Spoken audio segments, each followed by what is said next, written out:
Este 1 de julio del 2012 votarás por percepción o por razón.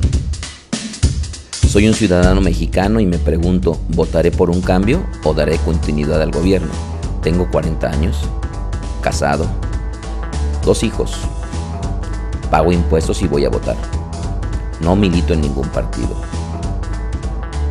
Lo unánime es que todos queremos lo mejor para México, pero no se vale usar frases como: yo creo económicamente que estamos muy mal. La violencia está como nunca antes. No hay progreso en el país. Hay muchos pobres sin empleo, sin tener argumentos, solo percepciones. Tal vez seré simplista, pero las encuestas de opinión se basan en 2 indicadores de molestia en la población. 1, la violencia. 2, la economía. Según consulta Mitofsky, a lo largo del año ha variado la preocupación de la población por los 2 temas. La violencia a veces está en 51% o 49% y la economía por igual. Veamos primero la economía. Económicamente, los últimos 13 años con inflación de un dígito, recuerda que en el 2000 entró el PAN a la fecha. De mis 40 años, gran parte de mi vida he vivido con inflaciones bárbaras. Solo estos últimos 13 años no. Inflación año por año desde los 80s.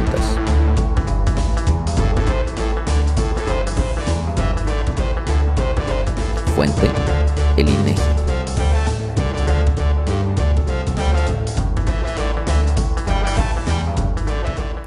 Del 2000 al 2010 se redujo en un 23% la pobreza. Para comparar manzanas con manzanas, debes tener el mismo indicador. La fuente es el INEGI. Seamos objetivos, por favor. Ningún partido ha desacreditado los números del INEGI. Recuerda que se trata de argumentos y no percepciones. Hemos vivido desde el 2008 la peor crisis mundial de los últimos 80 años.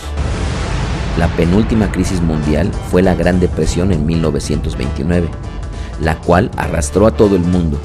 Esta crisis no ha sido diferente y México se ha mantenido en pie. Ok, se vale que no lo creas. Ahí te van unas cifras. Hoy tenemos 4.9 de desempleados en México. Sí, es mucho. Pero ¿comparado contra quién? España 24.1, Francia 10, Italia 9.8, Alemania 5.6 de desempleo. Recuerda, México 5.9. Ok, vale, no me creas. Fuente, periódico La Razón, jueves 3 de mayo 2012. Si naciste antes de los 80s, ¿recuerdas cuando pequeño no era común conocer a mucha gente que estrenaba auto? ¿Verdad que hoy es más común conocer a gente que estrena auto? Ok, vale, me equivoco. Pregunta a tu madre cuántos amigos en tu infancia tuvieron autos nuevos. Sí, segundo problema, la violencia. Ok, pongámonos serios. Por sentimiento no podemos elegir a un gobierno, ¿verdad? Sino que debe de ser con argumentos. Hay 2 estrategias que siguen los países. 1, dar frente al narcotráfico. 2, no hacer nada. México le ha dado frente al narcotráfico. ¿Sabías que México tiene 28 muertos por cada 100,000 habitantes? Mucho, ¿no? Pero ¿comparado con quién? Venezuela, con todo y Chávez, no le ha dado frente al narcotráfico. 57 homicidios por cada 100,000 habitantes en Venezuela.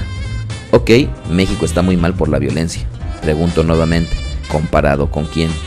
Veamos ahora cifras de países en nuestro continente de cómo se ha incrementado la violencia. 86 Honduras, 70 Guatemala, 57 Venezuela, más del 50% Puerto Rico siendo una colonia de Estados Unidos, 34 Colombia, 23 Brasil, por supuesto homicidios por cada 100,000 habitantes, recuerda que México 28.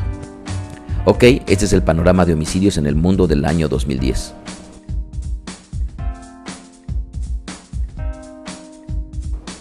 ¿Es verdad que vivimos la época más violenta de México? Veamos las tasas de violencia en México de 1930 al 2010. Fuente, el INEGI. Puede ser discutida la estrategia del gobierno, pero 60,000 muertos sí, aunque la mayoría implicados en el narcotráfico. Por supuesto que hay inocentes. Resultados: un director de la Policía Federal encarcelado por su involucramiento, un ex subprocurador a la cárcel, 22 de los 37 líderes más buscados ahora ya están en la cárcel. más de 200 líderes locales encarcelados, más de 600 aviones incautados en el sexenio. Otras vertientes, EU no ha querido hacer nada en cuanto al lavado del dinero, a pesar de la petición del gobierno mexicano. En 2005 expiró en Estados Unidos la ley que prohibía la venta de armas, lo que ha provocado un incremento de la violencia en el mundo, pero sobre todo en el continente. México ha pedido que se prohíba su venta. ¿Sabías que tenemos en México más de 1,500 grupos policíacos, municipales, estatales, federales? Imposible luchar contra el narco sin involucrar a la milicia, ¿o no? La escalada de violencia está acorde con la debilidad del gobierno. En Estados Unidos el narcotráfico no pelea con Sansón a las patadas. Pero eso sí, pensar que el presidente gobierna y manda a las más de 1,500 corporaciones es ignorar la realidad de que los estados son autónomos. Observa cómo está distribuido el poder y la afiliación política del gobernador. ¿De verdad el presidente Calderón gobierna México? ¿Eso parece? 5 de las ciudades más violentas del mundo están en México, fuente CNN. Ajá, ¿y por quién? Las 10 ciudades más violentas en el mundo: 1, San Pedro Sula, Honduras; 2, Ciudad Juárez, México; 3, Maceió, Brasil; 4, Acapulco, México; 5, Distrito Central, Honduras; 6, Caracas, Venezuela; 7, Torreón, México; 8, Chihuahua, México; 9, Durango, México; 10, Belém, Brasil. Ok, ¿y qué partido gobierna en estas entidades? Ciudad Juárez, PRI; Acapulco, PRD; Torreón, PRI; Chihuahua, PRI; Durango, PRI. ¿Y tú eres de los que piensan que la violencia es ocasionada por la pobreza? Respetable, pero la Universidad de California ha estudiado el fenómeno por años en Brasil, Colombia y México. Teresa Caldeiras, encabezando el estudio, concluyó: la violencia no es consecuencia de la pobreza, es decir, los pobres no tienen la culpa si no es el narcotráfico. ¿Está claro? ¿Somos el principal productor de estupefacientes? No.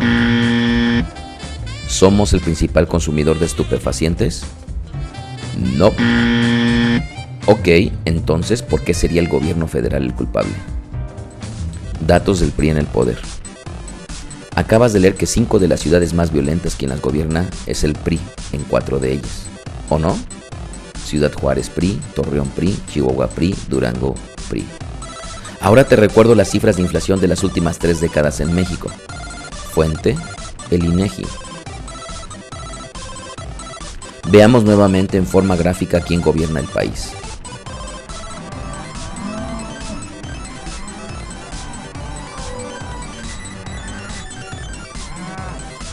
El endeudamiento de los estados mexicanos creció un 24.1% en 2011, fuente El Informador. ¿Cómo ves? Están endeudando a México algunos gobernadores. ¿Quiénes serán? Te comparto los principales estados que se están endeudando. Estados más endeudados: en primer lugar, Distrito Federal, gobernado por el PRD; Nuevo León, PRI; Estado de México, PRI; Coahuila, PRI; Veracruz, PRI. Está feo, ¿verdad? Pero eso no es todo. Estados con mayor crecimiento de su deuda: Zacatecas creció en un 443% en comparación con ellos mismos en el año 2010, gobernado por el PRI. Coahuila, 341% respecto al 2010, gobernados por el PRI. Una más antes de decir gracias al PRI. Devaluaciones de sexenios del PRI: Lázaro Cárdenas, fin de sexenio 1940, inflación 40%, devaluación 34%. Miguel Alemán Valdés, terminó en el 52, inflación 75, devaluación 78. Adolfo Ruiz Cortines, terminó en el 58, inflación 41, devaluación 44. Luis Echeverría Álvarez, 1976, inflación 126, devaluación 22. José López Portillo, 1982, inflación 417, devaluación 866. Miguel de la Madrid, 1988, inflación 4030%, devaluación 1442. Carlos Salinas de Gortari, 1994, inflación 141, devaluación 58%. Ernesto Zedillo Ponce, 2000, inflación 225%, devaluación 173, fuentes INEGI, Banjico y el SAT. Sí, que regrese el PRI. Algunos datos del sexenio del presidente Calderón: más carreteras que los 2 sexenios anteriores y más que en toda la historia de México. En el 2000, 9.7% de la población tenía acceso a crédito a vivienda. En el 2011, el 21% de la población tenía acceso a créditos con viviendas. En 1986 la deuda externa era el 60% del Producto Interno Bruto. En 2011 era solo el 9% y tenemos las mayores reservas federales de la historia. 2 veces más inversión a Pemex más que en toda la historia. La educación no está como se quisiera, pero ahora se concursan todas las plazas en lugar de la herencia de antes. Carlos Loret lo evidenció, hace falta mucho por hacer. Pero de la prueba mundial de matemáticas PISA para chicos de 15 años, México sacó 383 puntos y fue el país que más avanzó a nivel mundial.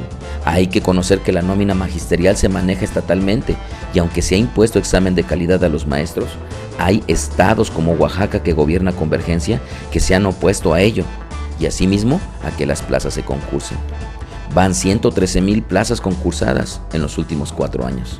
De los 112 millones que somos, en este sexenio se añadieron 65 millones de personas, llegando a ser 106 millones de mexicanos con seguridad social. Coincido contigo que hace falta mucho por hacer. Una reforma energética, una reforma laboral, una reforma hacendaria, un impuesto al consumo para que todos paguemos, pero lo más importante, tu compromiso ciudadano. Una pregunta. ¿Sabes cuáles son tus derechos y obligaciones como ciudadano mexicano? Según el artículo 35 constitucional, tus prerrogativas o derechos ciudadanos son: 1. El voto. 2. Derecho de asociación de participación política. 3. Derecho a ser votado. 4. Tomar armas para defender el país. 5. Derechos de petición o que nuestras necesidades sean escuchadas. Según el artículo 35 constitucional, tus obligaciones como ciudadanos son: 1. Inscribirse en el registro ciudadano, es decir, sacar tu credencial para votar. 2. Alistarse en la Guardia Nacional. 3. Votar. 4. Desempeñar cargos de elección popular. 5. Desempeñar cargos concejiles del municipio, funciones electorales y de jurado. Y los políticos han hecho lo que ellos han querido. ¿Y tú? Deja de lado tu apatía. Exige que cumpla tu diputado local. Conoce tus obligaciones y ejerce tus derechos. No te dejes llevar por percepciones. Vota basándote en la razón. Este 1 de julio, ¿votarás por percepción o por razón?